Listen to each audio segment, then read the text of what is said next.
एक राजकुमारी का स्वयंवर था। उसके स्वयंवर में भाग लेने के लिए दूर दूर से बड़े बड़े राजा महाराजा आए हुए थे, क्योंकि राजकुमारी चंद्रा अपनी खूबसूरती के लिए देश प्रदेश में विख्यात थी। सौदागर और बसंत भी जाकर राज्यसभा में खड़े हो जाते हैं। कुछ समय बाद राजकुमारी चंद्रा अपने हाथ में वरमाला लिए अपना वर चुनने के लिए राज्यसभा में आती है। जब वह राज्यसभा में देखती हैं, तो उसे एक से बढ़कर एक राजा महाराजा दिखाई देते हैं। पर राजकुमारी चंद्रा की नजर सबसे पीछे और एक ओर खड़े सुंदर नवयुवक के ऊपर अटक जाती है, जिसका चेहरा मुरझाया होने के बाद भी उसमें एक अलग ही नूर दिखाई दे रहा था। वह नौजवान था बसंत, जो कर्मों का मारा सौदागर के साथ यहाँ आ तो गया था, पर उस बेचारे को इन सब से कोई मतलब नहीं था। वह तो बस गर्दन झुकाए अपनी ही सोच में डूबा हुआ था। राजकुमारी चंद्रा उसके पास आती है और उसे वरमाला डाल देती है।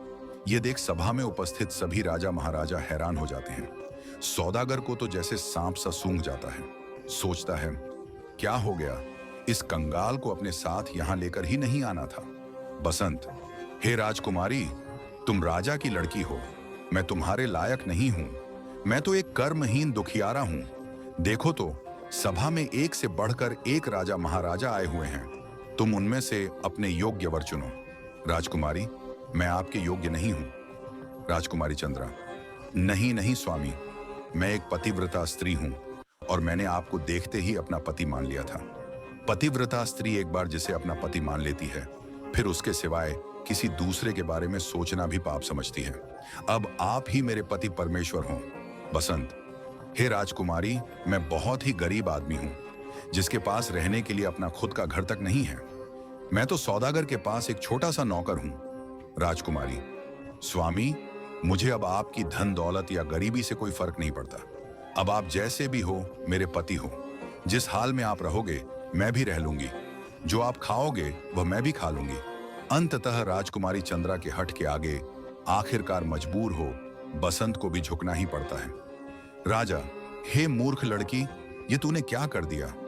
मैंने तुम्हारा स्वयंवर इसीलिए करवाया था कि तुम अच्छे से देखभाल कर एक सुंदर और प्रतिष्ठित राजकुमार को अपना पति चुनोगी, पर लगता है तुम्हारी मति मारी गई, जो उस कंगाल के गले में वरमाला डाल उसे अपना पति चुन लिया।